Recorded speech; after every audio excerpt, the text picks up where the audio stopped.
I'm Linda Zhang, a class of 2020, and a lot has happened in the past 7 days. And tonight we have Mary Pat and Gary Bennett with us to talk about how they're sailing through the unknown land. So to start off, I'd like to lay the land in 3 different parts. What has happened, what is happening now, and what is going to happen. So Mary Pat and Gary, what has happened in the past, however long, and how have you guys made those decisions? We are here on Monday night. What's happened could change again anytime. But we, over the past week, as the coronavirus pandemic has become more and more of a global health issue, a local issue for Duke, and a campus issue for students, we've made a series of changes that have allowed us to address community safety and allowed us to think about sort of how we're going to get through the rest of the semester, but it's been really disruptive for students. And so one of the reasons we wanted to make the video is to address questions that people have, talk about that disruption, explain that we recognize the extent to which this is really a loss for a lot of students and something that people are processing in thousands and thousands of different ways, and everything's changing every minute. So it's overwhelming. So we were hoping to sort of talk a little bit about how we got here, but we've been responding to a global health crisis. My heart aches for our students right now. There isn't, an hour in the day when I don't think about the impact that this is having on our students' lives, and particularly our seniors, who in so many ways are not going to have that second semester senior year experience that so many of us remember with such affection. And my heart hurts for them here at Duke, but also across the country where so many students are being affected by this crisis. Yeah, I want to dive deeper. Sure. Very helpful overview. When a decision has to be made, what do you take into consideration? For example, the survey that thousands of students have filled out. What happened behind that black box? Yeah. So we made a decision last, I want to say Tuesday, where we realized that we needed to say to students, it was during break, but we needed to say, we're going to not continue the way that we have gone and have in-person classes at the end of the semester, through the end of the semester, and we need people to not come back, right? So the top message was, if you are away from campus right now, don't return. If you don't have to.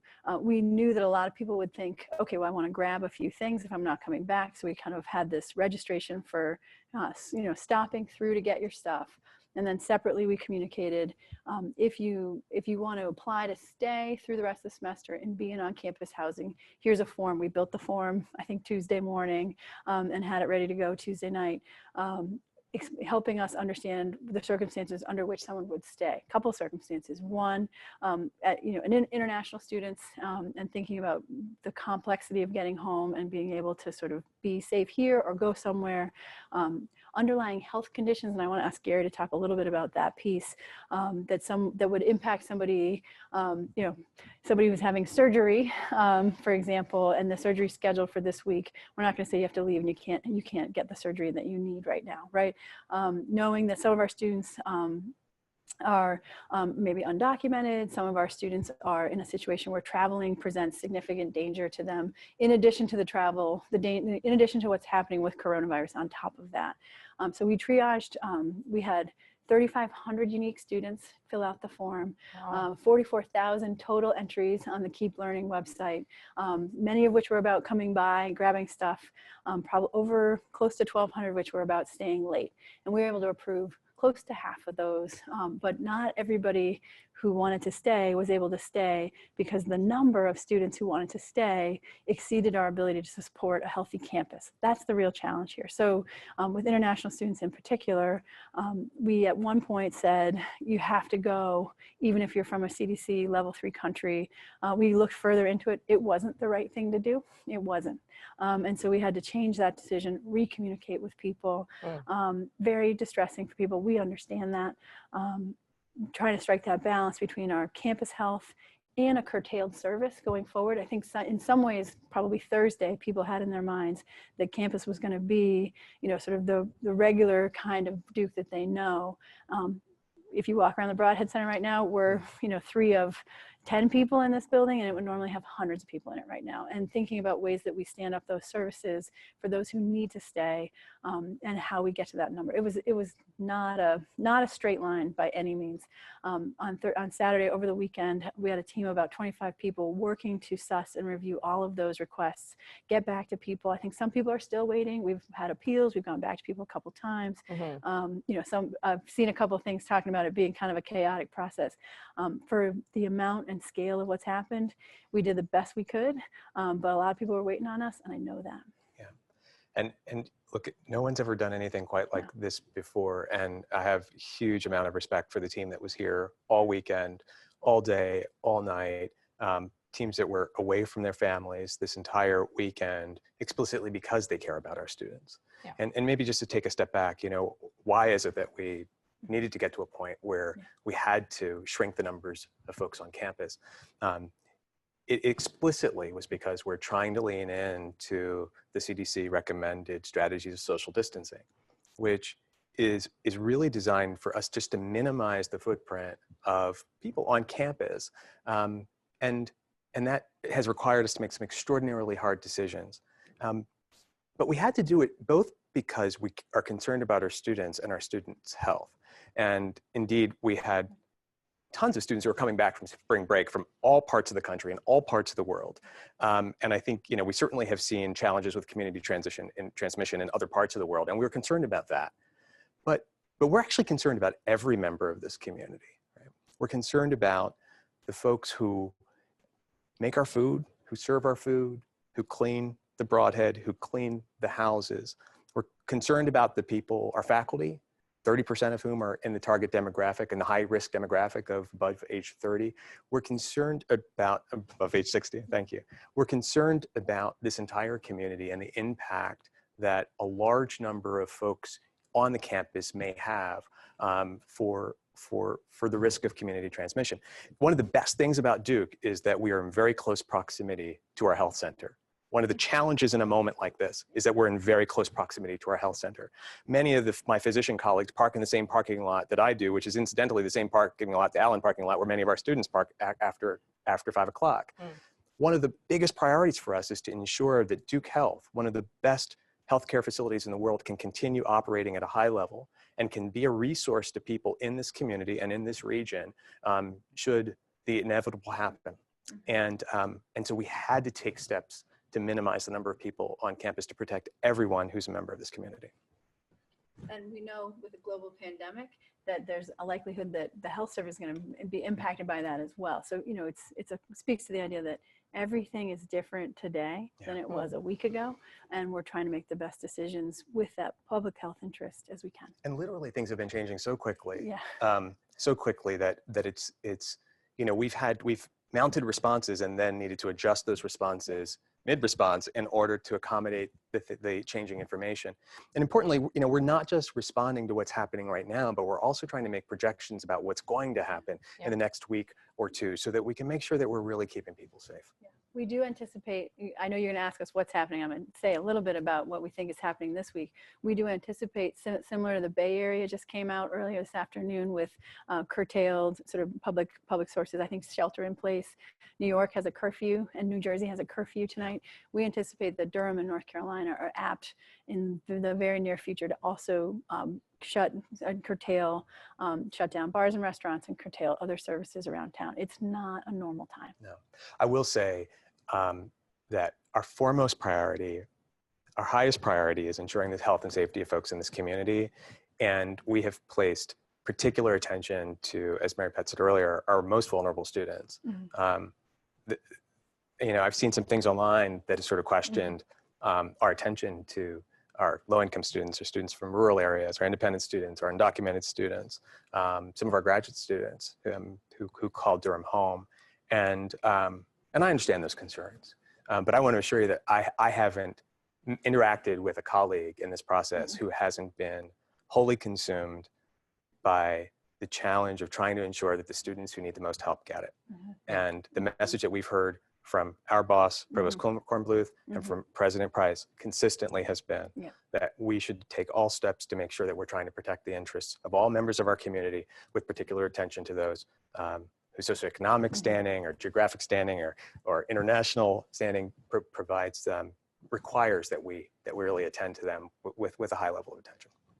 Super helpful overview. And imagine at this point in the video, a lot of people are wondering, what now, right? What happens to my stuff in the room? What happens to the classes that I'm trying not to think about, but will eventually happen? Yeah. Talk about some of those. Yeah. So on the stuff side, this week we're going to attempt to get students essential things that they need to learn and function next week to them. So there's about 300 people who've signed up to help over tomorrow, the next day, Thursday. Who are these people?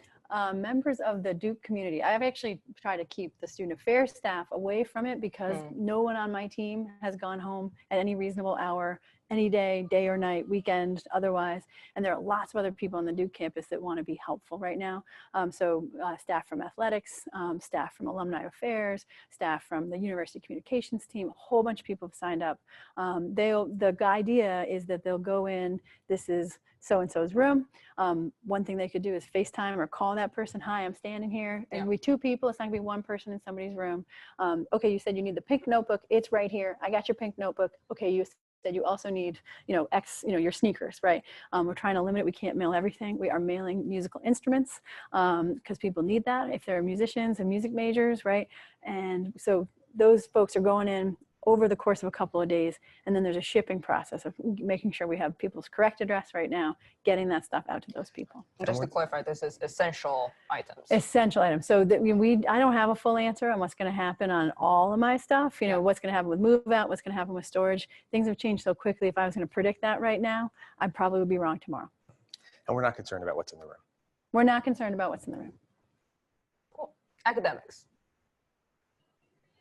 My professor can't even make a PowerPoint. Yeah. How am I supposed to study online?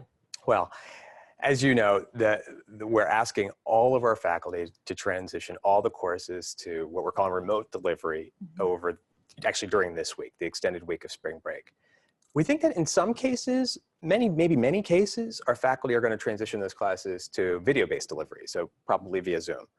But in others, I think faculty are likely to not go the high-tech route and to do things like to assign readings, to have kind of email-based discussion groups, maybe even to do telephone calls. So there's going to be a range of different strategies, and the faculty this week are making those adaptations to their courses, and we expect that they're going to adjust their syllabi and be able to have those ready to share at the end of the week.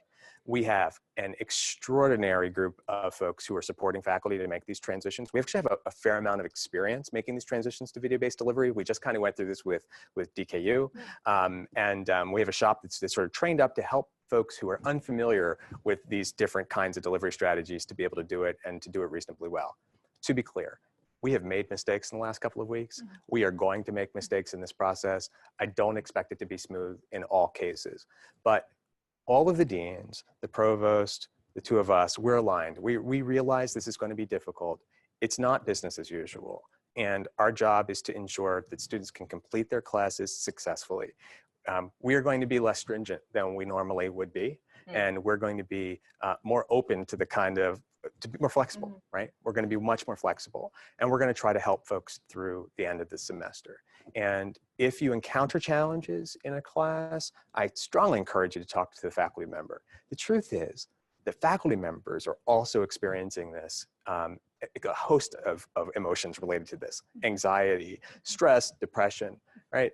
I have 2 young kids at home. Right, so I'm not teaching this semester, but if I was, I would be really nervous. I have 2 young kids at home, and the prospect of teaching from my basement office with my kids running around and my dog jumping around, right, is enough to impose a significant amount of anxiety, not the least of which I think would really just affect me, would affect the way I was delivering a course, and I expect that to be the case as well. So I think faculty, students are going to come together in the classroom, and it's going to be a little bit strange at first.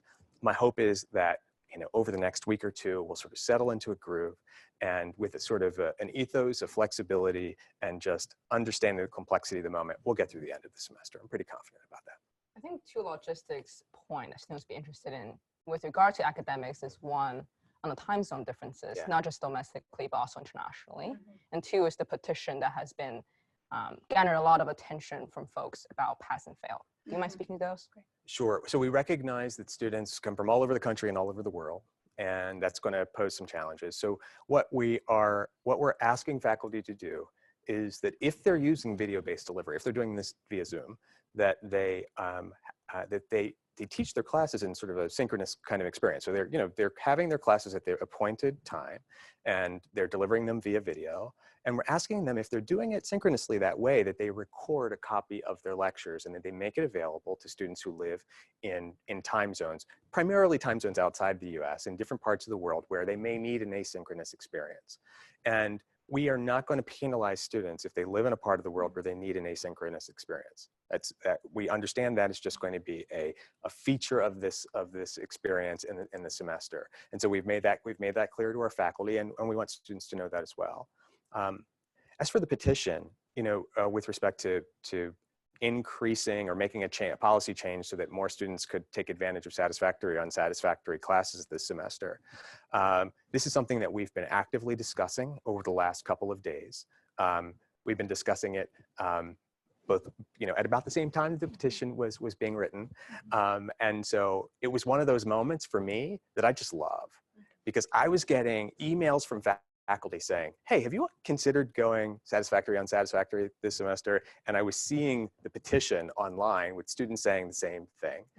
The provost was wondering about the same thing.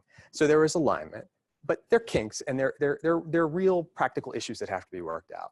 We had a meeting about that this afternoon. We'll have another one tomorrow, and I hope that we'll be able to have an announcement very, very soon. Very cool. So taking a step back again, you've talked about what happened, how you made those decisions, what's happening now, what will happen. What resources can students expect at this point, mental health-wise, financial aid-wise, anything else you want to address?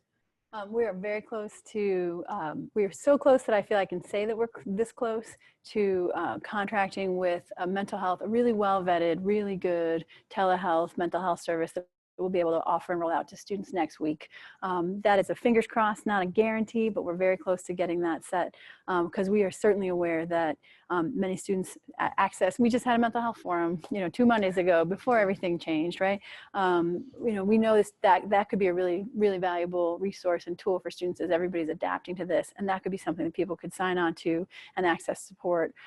Students that are in North Carolina can access CAPS, but students who are outside of North Carolina, we're trying to set this up so we can get something, and we'll roll that out as soon as we have the information for people. Trying to think of the other things that you asked. Financial aid. Financial aid. So financial aid has been working really, they've been working all weekend, all day, all night, trying to meet the needs of students who are on aid and providing additional financial support where financial support is needed. So the way this works is that if students have a particular need, say to help with travel or perhaps housing or just kind of unanticipated challenges, they should send a note through keeplearning@duke.edu. Our team reviews it and then passes it off to financial aid for additional consideration. And again, that financial aid team is ready for these kinds of inquiries and has been responding in really significant ways to make sure that students' needs are met. That's not a promise that we'll be able to always do everything that a student may want, but that group is committed, and we're committed as an institution to making sure that when students have needs, that need is met. Great. So I know we've addressed some questions, but there'll be more questions coming immediately after this video and as this video is playing. So where should students go when they have questions? And where should students propose questions to be addressed in the coming series? So we have an FAQ on the Keep Learning website that we are changing. It's dynamic. We're adding stuff. We've added a bunch of things about international students. We added stuff about prescription medications. So we can continue to add that. People can crowdsource it to us, send through Keep Learning. They can send questions. We can also see if we don't get to it on the video, we can try to add it online and get more information up to date out to people this week. Great. Well, thank you so much for taking the time. Can I tell you one story? Please. So this whole thing about trying to figure out how we're going to do all this in our lives, I was trying to text Gary about an important decision the other morning, and my kids kept asking me if I'd rather get into a staring contest with a snake or with a cat. And then I ended up asking Gary, and his girls weighed in before my kids could decide. And when I think about sort of how we're all going to figure this out, we got to have a sense of humor. We're going to have to do things in a different way. Totally. And I personally would rather get in a staring contest with a cat. It's really Probably actually the snake all the way around. Yeah. Okay. I would Yeah. rather see both, but we'll find out. Thank you, Linda, for Thank doing you. this with us. Thank you. Appreciate it.